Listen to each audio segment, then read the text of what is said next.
Abahindu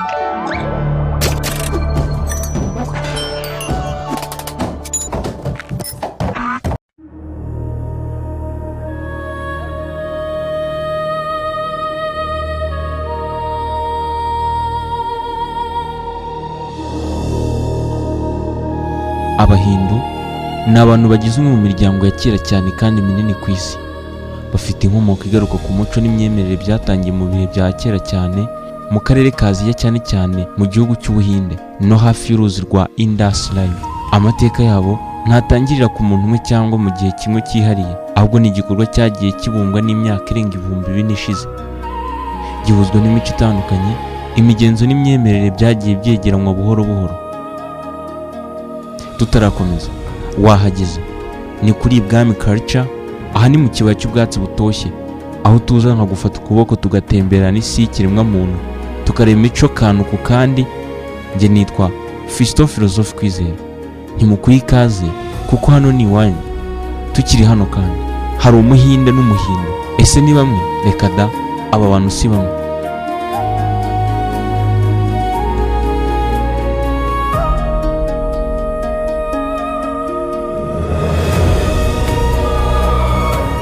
Nk'uko ikinyamakuru cyandika ku mateka Encyclopedia Britannica kibivuga, Abahindu n'Abahinde si abantu bamwe, kuko Abahindu ari abantu bakurikiza idini rya Hinduism cyangwa Sanatana Dharma. Bivuga ko iri jambo rifitanye isano n'imyemerere, mu gihe Abahinde bari abantu bafite ubwenegihugu cyangwa bakomoka mu gihugu cy'Ubuhinde, bityo rikaba rifitanye isano n'igihugu aho kuba idini. Ibi bisobanura ko umuntu ashobora kuba Umuhindu ariko atari Umuhinde, nko muri Nepal cyangwa muri Indonesia, cyangwa akaba Umuhinde ariko atari Umuhindu. Aha twavuga nko kuba umuntu ari Umukristo cyangwa Umusilamu ariko ari mu Buhinde. Iri tandukaniro rishingiye ku mateka y'ijambo Hindu rikomoka ku ruzi rwa Indus River. Aha ryakoreshwaga mu kuvuga abantu batuye muri aka karere mbere yo guhinduka izina ry'idini.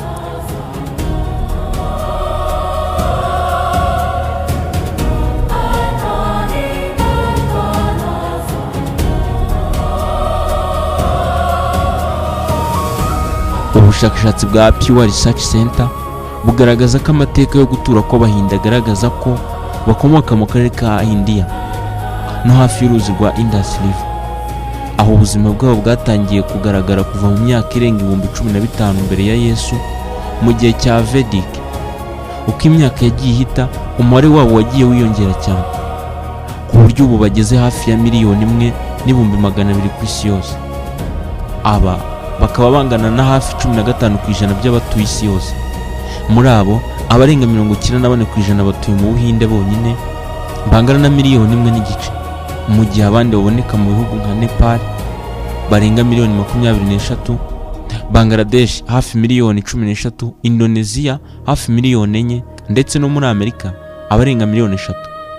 Aya mateka agaragaza ko nubwo inkomoko yabo ari mu Buhinde cyangwa muri Aziya yo hagati, Abahindu bakomeje kwiyongera no gukwira isi yose bitewe n'imyimukire y'abantu n'iterambere ry'ubukungu. Bikaba biteganyijwe ko bashobora kuzagera kuri 1,400,000,000 mu mwaka wa 2050.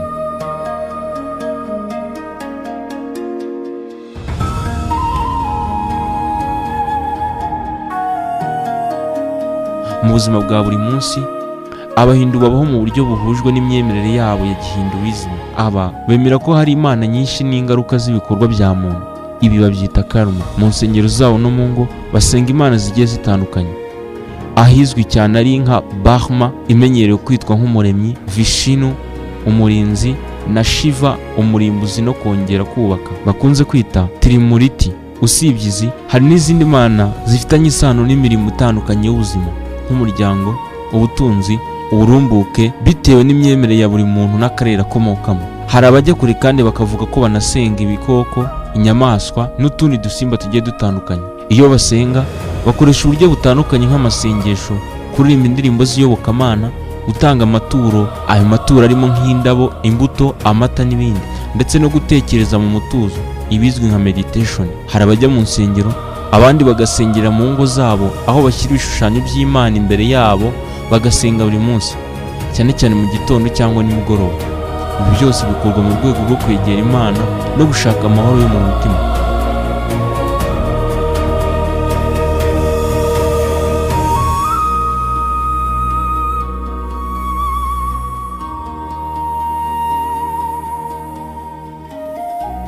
Abantu benshi bazi ko abahindu cyangwa abahinde bakunda inka cyane, abenshi bakajya kure bavuga ko abahinde basenga inka. Ariko se ku bijyanye n'inka, abahindu ntibasenga inka nk'imana, ahubwo bayubaha cyane kandi bakayifata nk'ikiremwa cyera gifite agaciro kanini mu buzima. Inka ibaha amata, ifumbire ndetse igira uruhare mu mibereho yabo ya buri munsi. Niyo mpamvu bayubaha kandi bakayirinda. Muri Hinduism, inka ifatwa nk'ikimenyetso cy'ubuzima, uburumbuke n'ubugwaneza, ariko si yo basenga nk'uko basenga imana zabo. Mu buryo bw'imirire, abahindu bagira amahame ahuza neza n'imyemerere yabo. Abenshi muri bo ni abarya ibikomoka ku bimera, bivuze ko batarya inyama z'inyamaswa nk'inka, ingurube cyangwa inkoko, kuko bemera ko ubuzima bwose bufite agaciro kandi bugomba kubahwa. Ibi bijyana n'ihame rya ahimsa risobanura kutica cyangwa kudakomeretsa ibinyabuzima. Kubera iyo mpamvu bakoresha cyane imboga, imbuto, ibinyampeke, amata n'ibiyakomokaho mu mafunguro yabo ya buri munsi, ariko ntibakunda kwica inyamaswa ngo barashaka inyama.